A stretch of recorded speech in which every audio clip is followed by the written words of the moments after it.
الحمد للہ رب العالمین، الصلاۃ والسلام علی رسولہ الکریم، اما بعد فاعوذ باللہ من الشیطان الرجیم، بسم اللہ الرحمن الرحیم، رب اشرح لی صدری ویسر لی امری واحلل عقدۃ من لسانی یفقہوا قولی، رب زدنی علما، اللہم انی اسألک علما نافعا وعملا متقبلا ورزقا حلالا طیبا، اللہم فقہنا فی الدین، آمین یا رب العالمین۔ السلام علیکم ورحمۃ اللہ وبرکاتہ۔ اللہ تعالی ہم سب کو صحت اور ایمان کی اچھی حالتوں میں رکھے۔ آج ہم اسلامیات اختیاری برائے Punjab text book board F A کے نصاب کا باقاعدہ آغاز کر رہے ہیں۔ یہ نصاب سیکنڈ ایئر کے طلباء و طالبات کے لیے ہے۔ اس سے پہلے کہ ہم اس کا باقاعدہ آغاز کریں، سب سے پہلے آپ کو یہ کہنا چاہوں گی کہ اگر آپ ہمارے چینل پر نئے ہیں تو اس کو سبسکرائب کر لیں۔ اس کے ساتھ ساتھ آپ بیل آئیکن کو بھی دبا دیں تاکہ آنے والی ویڈیو کا نوٹیفیکیشن سب سے پہلے آپ کو مل جائے۔ آپ اس ویڈیو کو لائک کریں اور اپنے دوستوں کے ساتھ بھی شیئر کریں۔ بہت شکریہ۔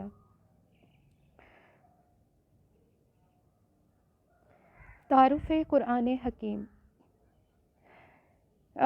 ہمارا یہ جو سلیبس ہے بظاہر تو سیکنڈ ایئر کے لیے ہے، لیکن اس کا فائدہ ان لوگوں کو بھی پہنچ سکتا ہے جو قرآن و سنت کی بنیادی تعلیمات سے فائدہ اٹھانا چاہتے ہیں۔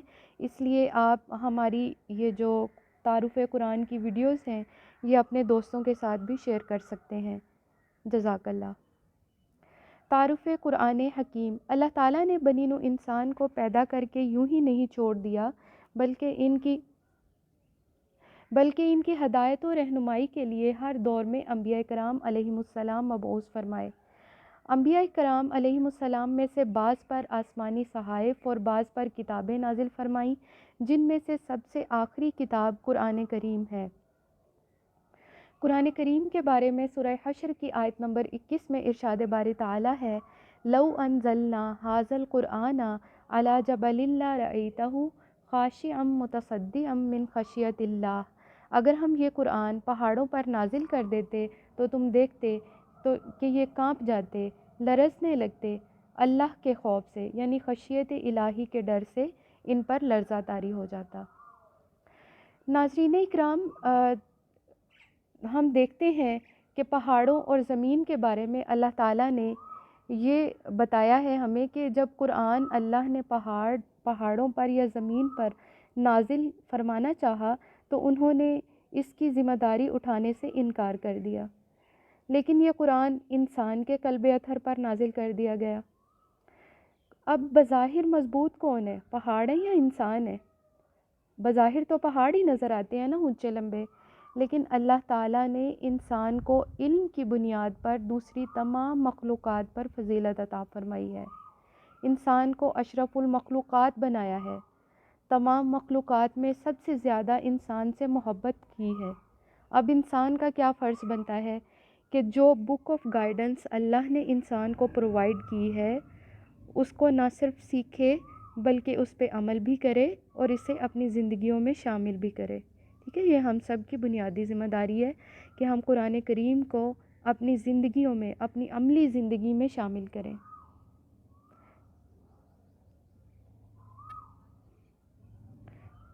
قرآن کریم کی تعریف۔ لفظ قرآن قرأ یقرأ سے مشتق ہے، جس کے معنی ہے بہت زیادہ پڑھی جانے والی کتاب۔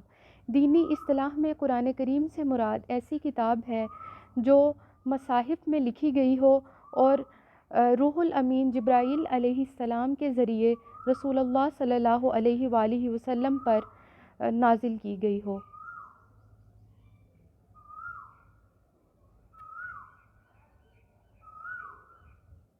نزول قرآن کے سلسلے میں جو سٹیپ بائی سٹیپ جو چیزیں ہوئی تھیں ان کو ہم پہلے دیکھیں گے کہ پہلی وحی نازل ہوئی تھی اور اس کا کانٹیکسٹ کیا تھا۔ تو ناظرین اکرام، پہلی وحی ہم سب جانتے ہیں کہ غار حرا میں نازل ہوئی تھی، لیکن اس کے سٹیپس کیا تھے ان کو ہم ذرا مختصر یہاں ڈسکس کر دیتے ہیں۔ حضرت خدیجہ رضی اللہ تعالیٰ عنہا سے نکاح کے کچھ عرصہ بعد آپ صلی اللہ علیہ وآلہ وسلم تنہا رہنے لگے تھے اور اپنا زیادہ تر وقت عبادت و ریاضت میں گزارنا شروع کر دیا۔ آپ کے رفیق خاص حضرت ابو بکر صدیق رضی اللہ تعالیٰ عنہ بھی آپ کے ہمراہ تھے۔ ان کی صاحبزادی اسماء بنت ابی بکر رضی اللہ تعالیٰ عنہ کھانا پہنچا دیا کرتی تھیں، اور اسی طرح سے بنیادی ضروریات کو پورا کرنے کے لیے کبھی کبھار آپ گھر آ جاتے، ورنہ زیادہ تر غار ہرا میں کئی دن اور کئی راتیں مقیم رہتے اور محو عبادت رہتے۔ اسی دوران میں ایک دن حضرت جبرائیل علیہ السلام آپ کے پاس آئے اور کہنے لگے اقرأ، یعنی پڑھیے۔ آپ کو پکڑ کے کہا انہوں نے، تو آپ نے کہا میں پڑھا ہوا نہیں ہوں۔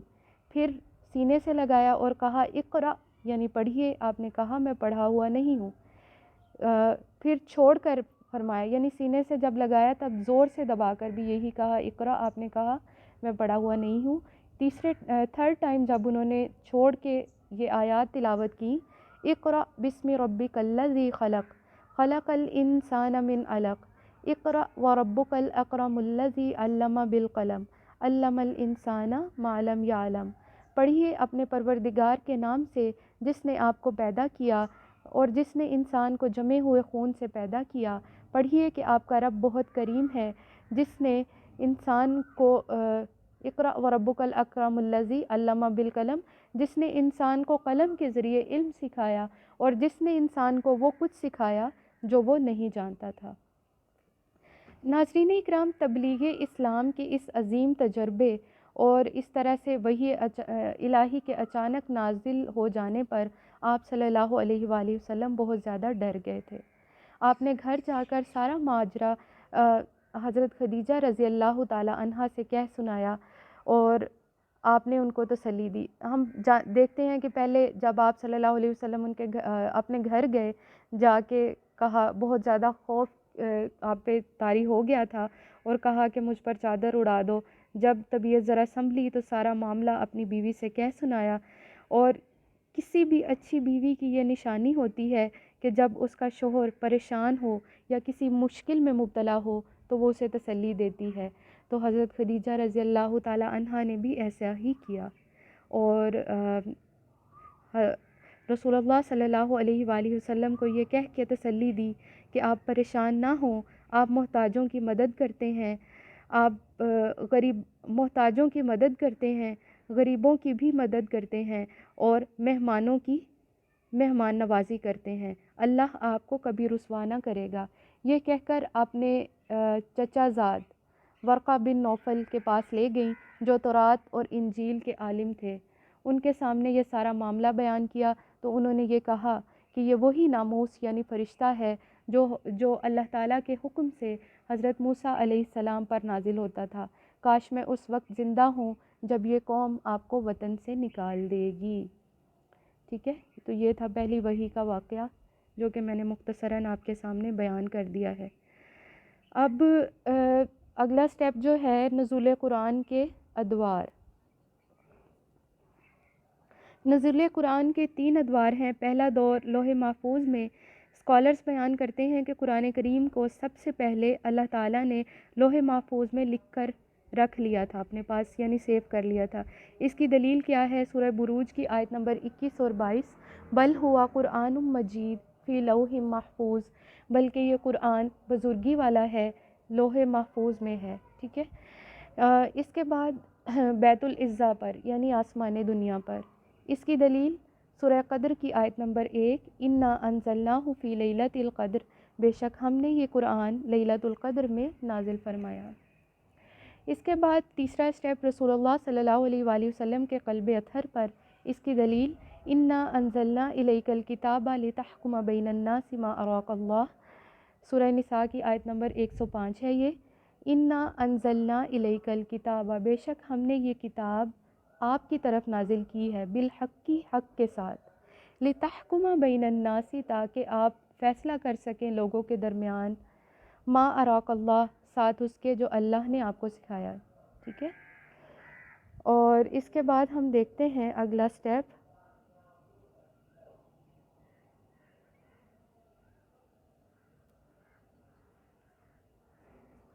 وحی کی اقسام۔ سوری، یہ 2 سلائڈ شاید آگے چلی گئی۔ وحی کی لغوی تعریف۔ الاعلام فی خفا، پوشیدہ چیز کو ظاہر کرنا. اچھا ابھی پہلے جو ہم پڑھ رہے تھے وہ اسٹیپ بائی اسٹیپ وہ چیزیں پڑھ رہے تھے جو اللہ تعالیٰ نے قرآن کریم نازل کرنے سے پہلے لیں، ٹھیک ہے، یا جو حالات و واقعات پیش آئے تھے. اب ہم دیکھ رہے ہیں وہ طریقہ، وہ ذریعہ یا وہ وسیلہ جس سے قرآن نازل ہونا شروع ہوا، اور وہ ہے وحی. ٹھیک ہے، وحی کی لغوی تعریف. الاعلام فی خفا، پوشیدہ چیز کو ظاہر کرنا. ٹھیک ہے، اصطلاحاً وحی سے کیا مراد ہے؟ وہ اللہ کا کلام ہے جو اللہ تعالیٰ نے اپنے انبیاء کرام علیہم السلام اور رسولوں پر نازل کیا. ہوا کلام اللہ المنزل علی النبی من انبیاء و رسول. یہ تعریف عمدۃ القاری شرح صحیح بخاری سے لی گئی ہے.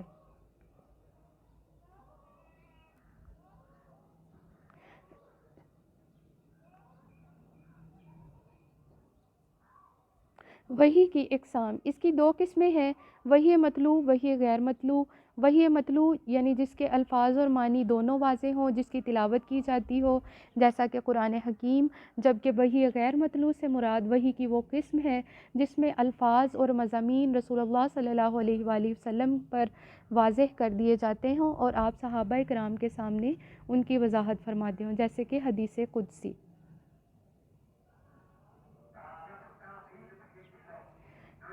قرآن کریم کے فضائل. یوں تو قرآن کریم کے بہت سارے فضائل ہیں، ٹھیک ہے، ہم سب جانتے ہیں، اور یہ ہمارے لیے کتاب ہدایت ہے. اس طرح بھی ہماری نظر میں بہت فضیلت ہے. لیکن یہاں احادیث کی روشنی میں صرف 2 فضائل نقل کیے ہیں، وہ آپ کے سامنے رکھتی ہوں. حضرت عثمان بن عفان رضی اللہ تعالیٰ عنہ بیان کرتے ہیں کہ رسول اللہ صلی اللہ علیہ وآلہ وسلم نے فرمایا، تم میں سے بہتر شخص وہ ہے جو قرآن سیکھے اور دوسروں کو سکھائے. خیرکم من تعلم القرآن وعلمہ. ٹھیک ہے، رواہ البخاری والمسلم. اس حدیث کو بخاری اور مسلم نے روایت کیا ہے. اس کے علاوہ ایک اور حدیث میں آتا ہے، نبی صلی اللہ علیہ وآلہ وسلم نے فرمایا، اللہ کے کلام کی فضیلت دنیا کے دوسرے کلام پر بالکل اسی طرح سے ہے جیسے اللہ تعالیٰ کی فضیلت اپنے بندوں پر ہے. یعنی جس طرح اللہ تعالیٰ ہم سے افضل ہے، اسی طرح اللہ کا کلام دنیا کے دوسرے تمام کلاموں میں سے افضل ہے. بالکل. حفاظت قرآن. قرآن کریم سے پہلے جتنی بھی آسمانی کتابیں یا صحائف نازل ہوئے، وقت گزرنے کے ساتھ ساتھ وہ ناپید ہو گئے، کیونکہ ان کی حفاظت و ذمہ داری اللہ تعالیٰ نے نہیں اٹھائی تھی. قرآن کریم واحد ایسی کتاب ہے جس کی حفاظت کا ذمہ اللہ نے خود لیا ہے. اس کی دلیل کیا ہے؟ سورہ حجر کی آیت نمبر 9، اِنَّا نَحْنُ نَزَّلْنَا الذِّکْرَ وَإِنَّا لَهُ لَحَافِظُونَ.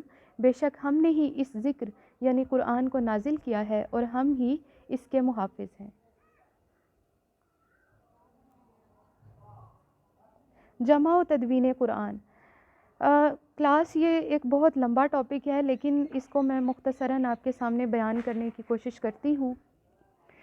مستشرقین نے جہاں اسلام پر بہت سارے اعتراضات نقل کیے ہیں، ان کا ایک اعتراض یہ بھی تھا کہ قرآن کریم چونکہ نبی صلی اللہ علیہ وآلہ وسلم کے عہد میں لکھ کر محفوظ نہیں کیا گیا، اس لیے یہ وہ کتاب نہیں ہے جو آپ صلی اللہ علیہ وآلہ وسلم پر نازل ہوئی ہو.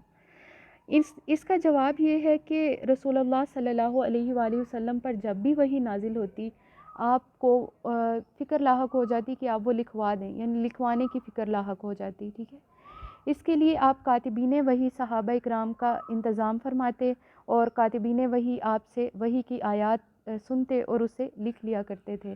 اس کے ساتھ ساتھ عربوں کا حافظہ چونکہ بہت قوی تھا، وہ بہت انٹیلیجنٹ تھے، وہ کوئی بھی چیز ایک بار سنتے تو انہیں فوراً زبانی یاد ہو جاتی. ٹھیک ہے، یعنی 2 طریقوں سے قرآن محفوظ ہوا تھا، ایک تو حفظ کے ذریعے اور دوسرا کتابت کے ذریعے، یعنی لکھ کر بھی محفوظ کیا گیا تھا.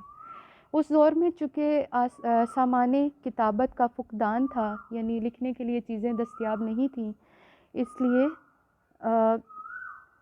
کھجور کے چوڑے پتوں، ہرن کی جھلی، جانور کے جسم کی کھال اور اونٹ کے شانے کی ہڈیوں اور تختیوں پر قرآن لکھا جاتا تھا. یعنی یہ مختلف چیزیں جو بھی دستیاب ہوتی اس وقت میسر آتی، ان پر قرآن لکھ لیا جاتا تھا. اسی طرح سے تمام صحابہ اکرام نے قرآن یاد بھی کر رکھا تھا اور لکھ کر اپنے پاس محفوظ بھی کر رکھا تھا. اس کی دلیل کیا ہے؟ حضرت عبداللہ بن عمر بن العاص بیان کرتے ہیں کہ میں نے عہد نبوی میں قرآن کریم پورا لکھ کر اپنے پاس محفوظ کر لیا تھا۔ ایک بار میں نے رسول اللہ صلی اللہ علیہ وآلہ وسلم سے بیان کیا کہ میرے پاس قرآن کریم کے تمام نسخے موجود ہیں اور میں پوری رات انہیں پڑھتا ہوں۔ اس پر آپ صلی اللہ علیہ وآلہ وسلم نے اسے 1 ماہ میں ختم کرنے کی تلقین فرمائی۔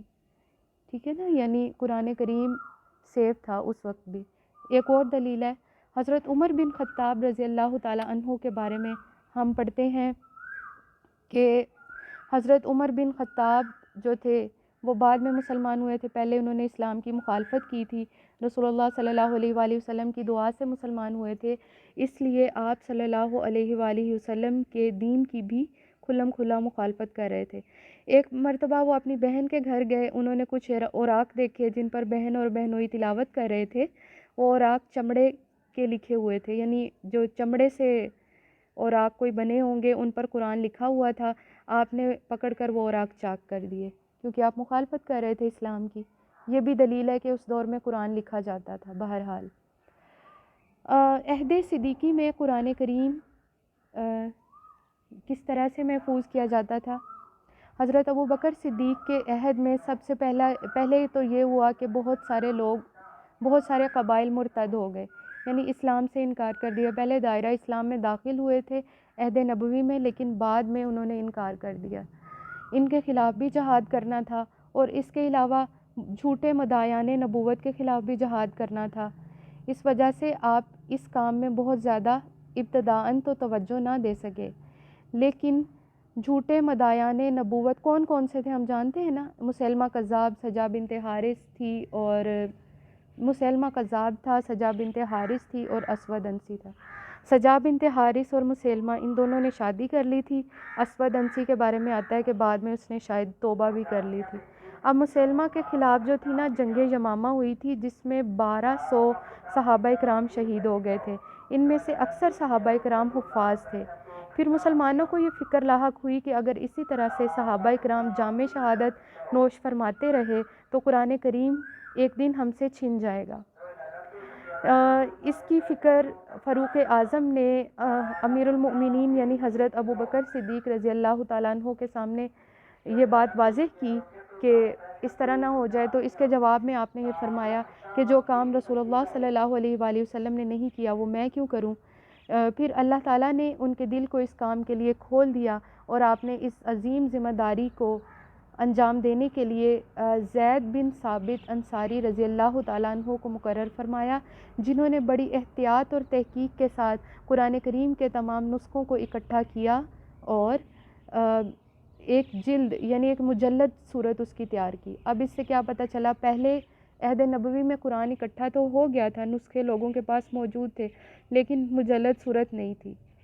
اچھا، ایک اور چیز جو میں آپ کو پیچھے بتانا بھول گئی، یہاں پہ دوبارہ بتا دیتی ہوں کہ مستشرقین یہ بھی کہتے ہیں کہ قرآن کریم چونکہ ترتیب سے نازل نہیں ہوا تھا نا، کبھی کسی صورت کی کچھ آیات نازل ہو گئی، کچھ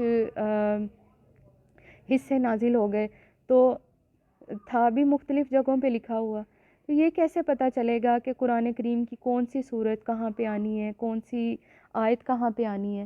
تو اس کا جواب یہ ہے کہ یہ سارا کچھ بھی عہد نبوی میں مکمل ہو گیا تھا۔ اللہ تعالیٰ کے حکم سے جبرائیل علیہ السلام نے آپ صلی اللہ علیہ وآلہ وسلم کے سامنے یہ تمام چیزیں واضح کر دی تھیں کہ کس صورت کی کس آیت کو کہاں رکھنا ہے، اور یعنی ایک طرح سے ترتیب توقیفی ہے جس میں قرآن کریم اب ہمارے پاس موجود ہے، وہ ساری کی ساری ڈیسائیڈ ہو گئی تھی آپ کے عہد میں ہی۔ اور حضرت ابو بکر کے عہد میں قرآن کا کیا کام ہوا کہ اس کی ایک مجلد صورت تیار ہوئی۔ اس کے بعد کام ہوا حضرت عثمان بن عفان رضی اللہ تعالیٰ عنہ جو کہ تیسرے خلیفہ راشد ہیں، ان کے عہد میں بہت سارے قبائل دائرہ اسلام میں داخل ہوئے جن میں عجمی لوگ شامل تھے۔ انہوں نے قرآن سیکھنے کے لیے عربوں کی شاگردی اختیار کی۔ اب عرب چونکہ مختلف لہجوں سے قرآن پڑھتے تھے، حضرت عثمان بن عفان رضی اللہ تعالیٰ عنہ کو فکر لاحق ہوئی کہ کہیں یہ نہ ہو کہ قرآن مختلف انداز اور مختلف طریقہ کار سے پڑھا جائے، اور جو اصل اس کی صورت جس میں قرآن نازل ہوا تھا یا جس میں رسول اللہ صلی اللہ علیہ وآلہ وسلم قرآن پڑھتے تھے وہ ختم ہی ہو جائے، بنیادی طور پہ اس کسی طرح سے ضائع ہو جائے۔ تو اس پر انہوں نے کیا کیا کہ مختلف صحابہ کرام کو یا تابعین اور تابعین کو علاقوں میں بھیجا، جو بھی اور قرات کے بنے ہوئے نسخے تھے ان سب کو جلوا دیا اور صرف قریش کی قرات پر سب کو اکٹھا کر دیا۔ اسی وجہ سے حضرت عثمان بن عفان کو جامع القرآن بھی کہا جاتا ہے۔ پہلے جامع القرآن کون تھے؟ رسول اللہ صلی اللہ علیہ وسلم، کیونکہ آپ نے قرآن کی پراپر ترتیب دی، قرآن کریم کے بارے میں سٹیپ بائی سٹیپ چیزیں سکھائیں کہ اس کو کہاں پہ کس طرح سے ایڈجسٹ کرنا ہے، ٹھیک ہے نا۔ تو اس کے بعد ایک طرح سے ایک قرات پہ اکٹھا کرنے والے حضرت عثمان بن عفان تھے، اس لیے ان کو بھی جامع القرآن کہا جاتا ہے۔ میرا خیال ہے آپ کے سلیبس کے حساب سے اس کی جو ڈیٹیلز ہیں صرف اتنی ہی کافی ہیں۔ اس کے بعد ہم دیکھتے ہیں قرآن کریم کی خصوصیات۔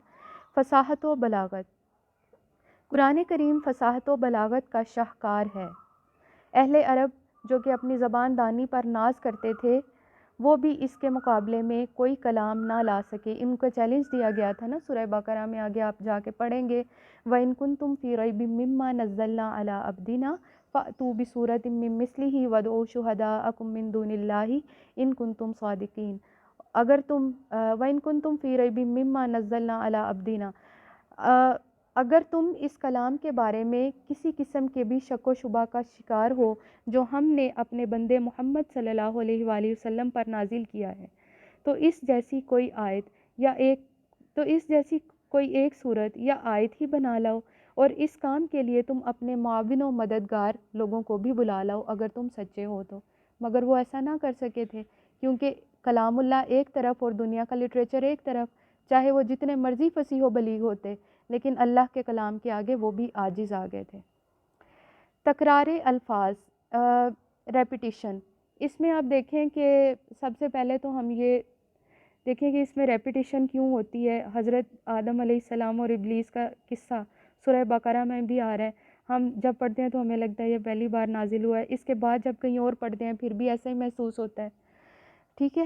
یہ انٹرسٹ ڈیولپ کرنے کے لیے ایک تو ہو رہا ہے، اور دوسری بات اہل دانش و بصیرت نصیحت حاصل کریں، جو سمجھدار ہیں وہ اس سے نصیحت حاصل کریں گے۔ قرآن کریم میں آتا ہے نا، افلا یتدبرون القرآن ام علی قلوب اقفالها، کیا یہ لوگ قرآن پر غور و فکر نہیں کرتے؟ کیا ان کے لوگوں پر تالے پڑے ہوئے ہیں؟ تو دراصل تالے کھولنے کا یہ بہترین ذریعہ ہے کہ پچھلی جو سابقہ اقوام ہیں ان کی قصہ گوئی کی جائے، اور لوگ جو سمجھنے والے لوگ ہیں وہ اس سے نصیحت حاصل کریں گے کہ جن لوگوں نے انبیاء کرام کو جھٹلایا، ان کی آیات کو جھٹلایا، وہ کس طرح سے عذاب الہی کے مستحق ٹھہرے، اور جنہوں نے انبیاء کرام کو قتل کیا ان کے ساتھ اللہ تعالیٰ نے کیا کیا، یہ ساری چیزیں۔ جامع الفاظ۔ جامع الفاظ میں ہم دیکھتے ہیں کہ قرآن کریم کی یہ اہم ترین خصوصیت ہے اور اس کا معجزہ بھی ہے کہ اس میں مختصر مگر جامع بات کہنے کی صلاحیت بیان کی گئی ہے، یعنی اللہ تعالیٰ نے اختصار کے ساتھ مگر جامع بات بیان کی ہے۔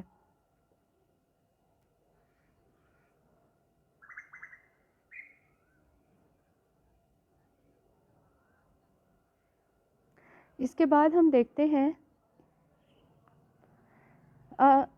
اچھا، زندہ زبان۔ حفاظت قرآن ہم ڈسکس کر چکے۔ زندہ زبان اور سرچشمہ ہدایت۔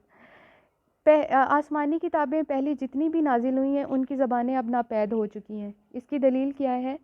تورات، زبور اور انجیل جن کو ملا کر بائبل بنی، محققین یہ بیان کرتے ہیں کہ یہ جس زبان میں نازل ہوئی ہے وہ زبان آرامی اور عبرانی ہے، مگر بعض محققین کا یہ خیال ہے کہ وہ زبانیں اب ناپید ہو چکی ہیں، یعنی آرامی اور عبرانی زبان سے بھی پرانا کلام ہے۔ اس میں اختلاف پایا جاتا ہے، ریسرچرز کے درمیان اس میں اختلاف پایا جاتا ہے کہ یہ عبرانی زبان میں یا آرامی میں نازل ہوئی ہے یا اس سے بھی پرانا کلام ہے۔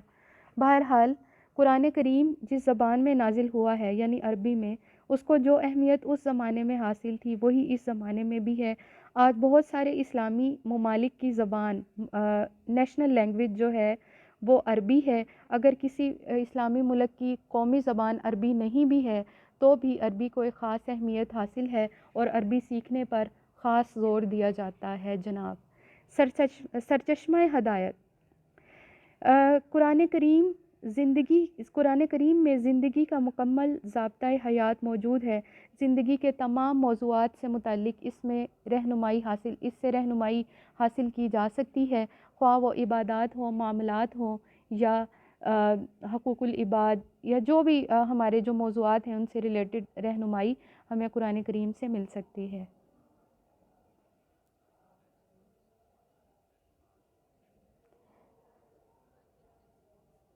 اعجاز القرآن. اچھا، یہ تھوڑا سا نا اس چیز کو ذرا دیکھ لیں کہ جو اعجاز سے پہلے ابھی خصوصیات بیان ہوئی تھی وہ بھی دراصل اعجاز ہی ہیں. ٹھیک ہے، اعجاز کا مطلب کیا ہوتا ہے؟ معجزہ. قرآن کریم کے جو کریکٹرسٹکس ہیں، جو اس کے معجزات ہیں، جو باقی کتابوں میں نہیں ہیں، وہ اس کے ہیں. ٹھیک ہے، اور جس وجہ سے یہ اٹریکشن کا باعث ہے قرآن ہمارے لیے. خصوصیات میں بھی یہی چیزیں آ جائیں گی، اعجاز میں بھی یہی چیزیں، لیکن آپ کی بک میں الگ الگ اس کو بیان کیا گیا تھا، تو میں نے بھی اس کو تھوڑا الگ الگ لکھ کے اس میں 2-4 پوائنٹس اور ایڈ کر کے بیان کر دیا ہے. اس میں سے میں باقی پوائنٹس تو وہی ہیں، لیکن میں آپ کو بتاؤں کہ اسلوب بدیع کا استعمال. اسلوب بدیع اس میں یہ کہ اہل عرب شعر و شاعری کے بہت شوقین تھے. ٹھیک ہے، اور محاورات اور قصائد یعنی قصہ گوئی، محاورات وغیرہ کے علاوہ کسی اور میدان میں سبقت نہیں رکھتے تھے. اسی دوران میں ایک ایسا شخص جو کہ امی ہو، یعنی جو ان پڑھ ہو اور جو پڑھنا لکھنا نہ جانتا ہو، وہ ایک ایسا اسلوب متعارف کروا دے جو ان کے لیے بالکل نیا ہو. یہ بھی قرآن کریم کا ایک معجزہ ہے اور اس کی خاصیت ہے. ٹھیک ہے، یعنی قرآن کریم کا جو اسلوب ہے وہ سب سے منفرد اور انوکھا ہے.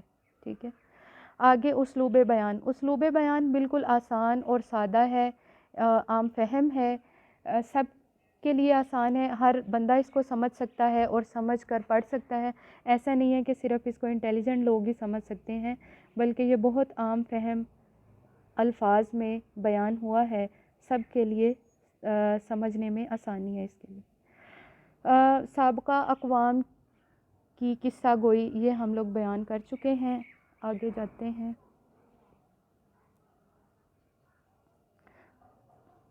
مکی اور مدنی صورتوں کی خصوصیات. سب سے پہلے دیکھتے ہیں مکی اور مدنی صورتیں ہیں کیا.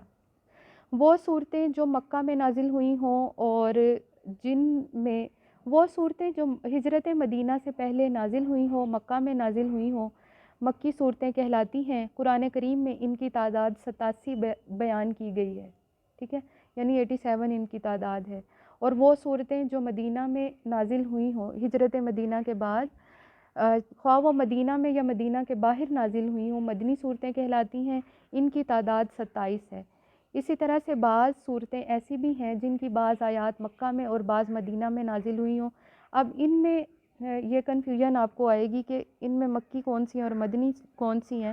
تو اس کا جواب یہ ہے کہ کثرت آیات سے دیکھا جائے گا کہ اگر زیادہ آیات مدنی ہیں تو پھر مدنی صورت کہلائے گی، اور اگر آیات مکی ہیں تو پھر مکی صورتیں کہلائیں گی. مکی صورتوں کی خصوصیات. ان میں جناب یہ صورتیں چھوٹی ہیں، ان میں اختصار پایا جاتا ہے، یا ایھا الناس سے لوگوں کو مخاطب کیا جاتا ہے. حروف مقطعات جو ہیں وہ سارے کے سارے حروف مقطعات وہ اسی میں آئے ہیں، یعنی مکی صورتوں میں آئے ہیں، سوائے سورہ بقرہ کے اور سورہ آل عمران کے. یہ دونوں مدنی صورتیں ہیں لیکن یہ بھی حروف مقطعات سے ان کا آغاز ہوتا ہے. حروف مقطعات کیا ہیں؟ یہ الف لام میم. ح ہے، یہ ساری صورتیں ایسے ہی مکی صورتیں جو ہیں ہا میم عین سین قاف الف لام میم، یا ہا میم صاد، اس طرح سے آغاز ہوا ہے مکی صورتوں کا. اور اس کے بعد مدنی صورتوں کی خصوصیات. مدنی صورتوں میں جہاد اور قتال کا ذکر ہے، یا ایھا الذین آمنوا سے اہل ایمان کو مخاطب کیا گیا ہے. اور اس میں ہجرت مدینہ کے بعد چونکہ رسول اللہ صلی اللہ علیہ وآلہ وسلم نے مدینہ میں اسلامی ریاست کی بنیاد رکھی تھی، اس لیے اس میں سیاست کے اصول و قوانین ذکر کیے گئے ہیں. ٹھیک ہو گیا. اس کے ساتھ ہی ہمارا آج کا لیکچر اپنے اختتام کو پہنچا. گفتگو میں اگر مجھ سے کوئی غلطی ہوئی ہو تو اللہ کی بارگاہ میں توبہ کرتی ہوں. اللہ تعالی ہم سب کو اسے سمجھنے کی اور جہاں تک ہمارے لیے اس میں اگزامپلز ہیں ان پہ عمل کرنے کی ہمت اور توفیق عطا فرمائے۔ اللہ تعالی ہم سب کا حامی و ناصر ہو۔ انشاءاللہ اگلے لیکچر کے ساتھ پھر آپ کے سامنے حاضر ہوں گے، تب تک کے لیے اجازت دیجیے۔ اللہ حافظ۔ سبحانک اللہم و بحمدک، اشہد ان لا الہ الا انت، استغفرک و اتوب الیک۔ السلام علیکم ورحمۃ اللہ وبرکاتہ۔